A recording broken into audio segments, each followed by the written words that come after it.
that it's often accompanied by these mysterious booms. But it even goes a step further than that, and they say, well, what sinister? Well, that would mean some terrorist organization or something like that would have to give this technology to a group of people or whatever, and I just can't see that happening. Well, it just so happens that, yes, normal people can have and possess this technology, and in her book, she replicated a lot of the damage that occurred at the Twin Towers site, like, these steel girders and aluminum that was just flayed. I've never seen metal react like that. So she goes to Dr. Hutchinson, who just so happens to be an expert on free energy and the Tesla stuff, and they recreate it in his lab, and it's all documented in her book. So here's Dr. Hutchinson, just a regular old engineering Dr. Hutchinson. He's got free energy weaponry in his laboratory. So if he can have it, then how come we can't have it? Or anybody have it for that matter? The fact is that it can happen. It did happen. It's going to happen. It's out there. Now, is there good uses for it? Absolutely there's good uses for it. But to say that only the United States or it's an inside job or anything like that, who knows what happened that day? Unless you can physically... If you physically possess the evidence, all it is was theories and speculation. And we can speculate all day. Yeah, well, why was the military stood down? Why did Dick Cheney do this? How come everything happened the way it did? Yeah, I mean, you could take a look at the clues and come to a conclusion that, yeah, there's some shenanigans afoot. But one thing that you have to understand is that this technology exists. The weather can be manipulated. It's been manipulated for quite some time.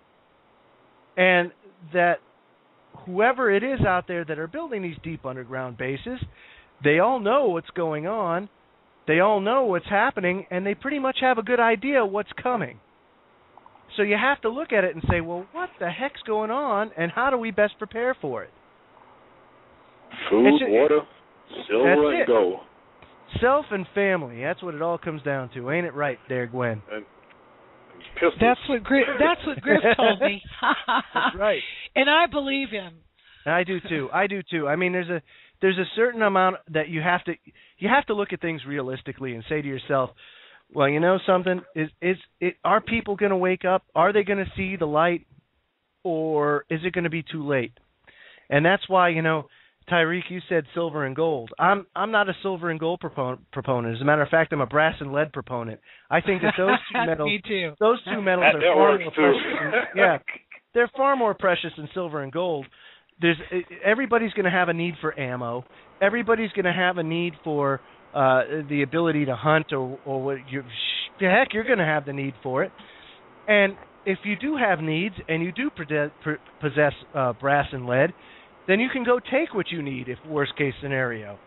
So I mean, I don't want to get into that. but you understand what I'm saying. Yeah, I understand. It opens up your options. The doorway. Now you have what's behind door number 1, 2, and 3. But when you have starving people and all you possess is silver and gold, they're going to be like, well, I can't eat it, can't drink it. Well, hell, you'll be able to use it once the dollar collapses. Well, yeah, sure, but the problem with silver and gold, and believe me, I'm not saying don't get any. I'm just saying that the value of it is going to vary from person to person. It's right. It's not gonna be a, well, gold traded at this amount today, and this. It's not going to be that. It's going to be, well, what's John down the street? How much is it valued to him? And how much is Gwen over there? How much is she going to? Because it's going to be, one person's going to value it more than the other. So it's not going to be as stable as people think it's going to be. Because when you have starvation and you have everything like that, silver and gold kind of fly out the window. And food and water and things that are very, very important to survival are going to be what carries you through and what's going to be in demand. And I'll tell you what, this Mississippi River overflowing like it has, people don't understand just how much of a problem that is and what that does to farmland. I mean, that farmland is wiped out. It's gone. It is gone. It is gone. And there's no farming on that land this year. Heck, they may not be able to farm on that land next year. It'll be decades. It'll be decades, if ever. Right. That they'll be able to farm. It'll be so contaminated, and I think we can pretty much plan on that not being used for a food source for probably in our lifetime.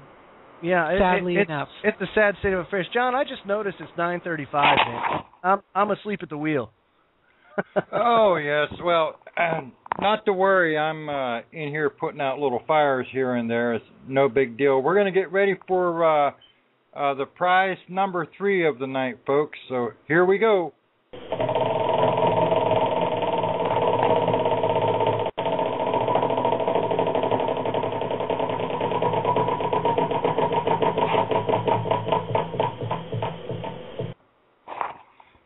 John Connor. John Connor. Woo-hoo. John Connor. You are the lucky winner of a 1-month subscription to Survivor Bay. Watch out. If you get a very weird, strange, personal message here in the next 5 minutes, don't be alarmed. It's just John King.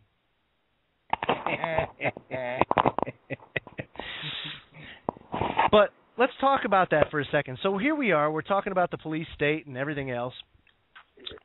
And one thing that you said, Gwen, was, they never anticipated the Internet and the flow of information would be so traumatizing to their plan, I guess you could say. Right. So what do you think they would do, or do you think it's possible that they shut down the Internet? Or let's just say restrict it? Without a doubt.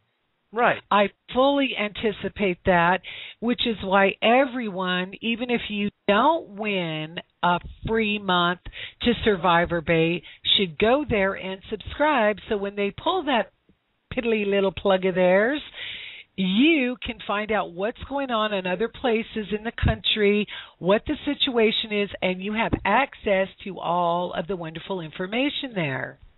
That's right. Now, think about it like insurance. It's insurance against the Internet going down. And one thing that everybody needs to understand is that nobody with this Survivor Bay concept makes any money on this. This is not a make money scheme or anything like that. All the subscription, when you pay your subscription, goes to the phone lines in order to keep the emergency mode running, and to increase server space and to give more services so that when this does go down, that people have a place not only to find out what's going on, but they have a way to continue to network with the people that they've made relationships with in the whole waking up process. You have a repository of information that you can tap when you need it. Survival information.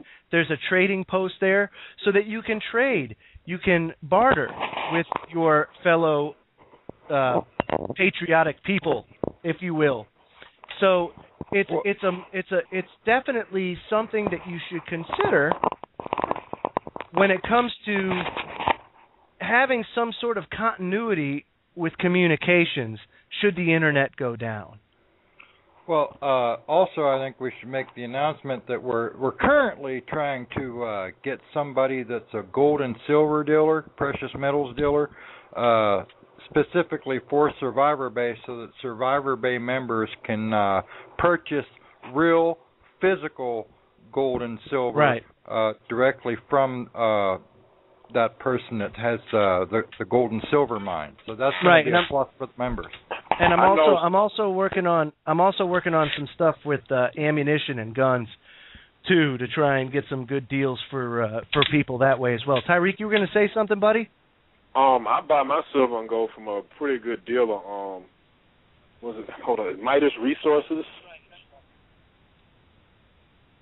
Where have I heard Midas Resources before? I can't remember. InfoWars. Okay, all right. Well, there you go. Yeah, they're pretty good. He buys his silver and gold low, and his prices really don't go up like when it was up to like $50 or something. Beginning of April, he kept his prices down kind of low, but not where everybody else had it, not where the stock markets had it, you know. And now they're totally manipulating the prices with it because his silver's dropped like $12 since then. Well, you know why that is. I don't know if you heard, but John, explain to him why silver's taken a crap here over the past couple of weeks. Because gold took a shot too. Yeah. Oh yeah, they raised the margins on it. In other words, they don't have to have as much in there in real physical paper. Yeah. Right.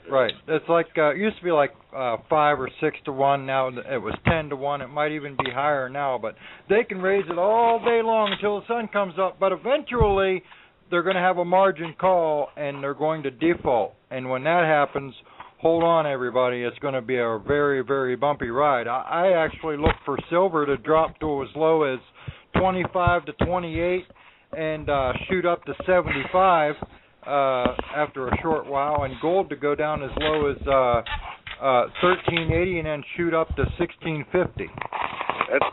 The way silver dropped scares me, because if it drops to 25, I think it's going to shoot up to like $100 by the end of the year.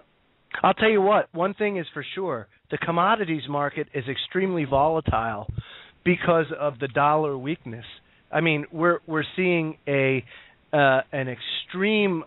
extreme amount of volatility due to this the dollar instability, and it's only going to get worse as time goes on. Another thing to watch, too, that people don't really pay too much attention to, but it can't be manipulated because it's actual movement of dry goods, is the Baltic Dry Index. And watch what's moving into China. Watch what's being shipped to different parts of the world. And, you know, China was buying all kinds of manufacturing things to support their manufacturing industry there that they took away, that we gave to them. But, you know, now it isn't manufacturing things that's the primary thing being shipped to China. Now it's food. Don't tell me that they don't know that food's going to be an issue, and they got a whole bunch of people to feed there.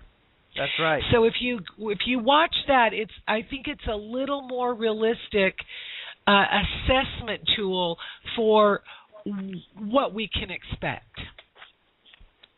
Well, I'll tell you this. I'm going to. Let's see. I can't see. Where did John put that stupid sound effect? Where's John when you need him? John? Where are you, John? John got dropped, if anybody's wondering. But we're gonna give away one more membership to Survivor Bay tonight. These are 1-month memberships. To the people that are going there, I encourage you to make the most of it and give it a test drive, kick the tires, see how you like it. But I can tell you that as time goes, this whole thing, this concept is going to grow, and it'll be nice to have a hedge and to know that you have a place to go to be able to liaise with people should the internet go down for any reason whatsoever. Now, I don't know how it's going to affect people that are on cable modems. Cable modems are essentially voice over IP. So if anybody if you aren't familiar with what voice over IP is, it's basically just telephone over the internet. So it's something to look into. And John just sent me a message. Wow, they got my computer hacked. Hot diggity dog. Poor John. Now he's in. John? Yo. John? Okay. John, let's give away one more membership, but we don't really need to spin the wheel. I want to give a membership to Tyreek here because of the good. I'll tell you what, he's been a good caller tonight and definitely knowledgeable.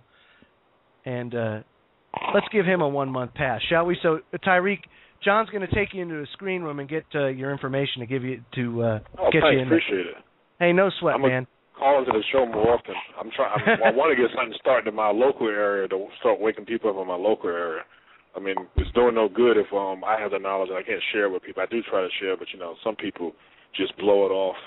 No, I hear you, man. You can get to. But thank you for the call, and and John will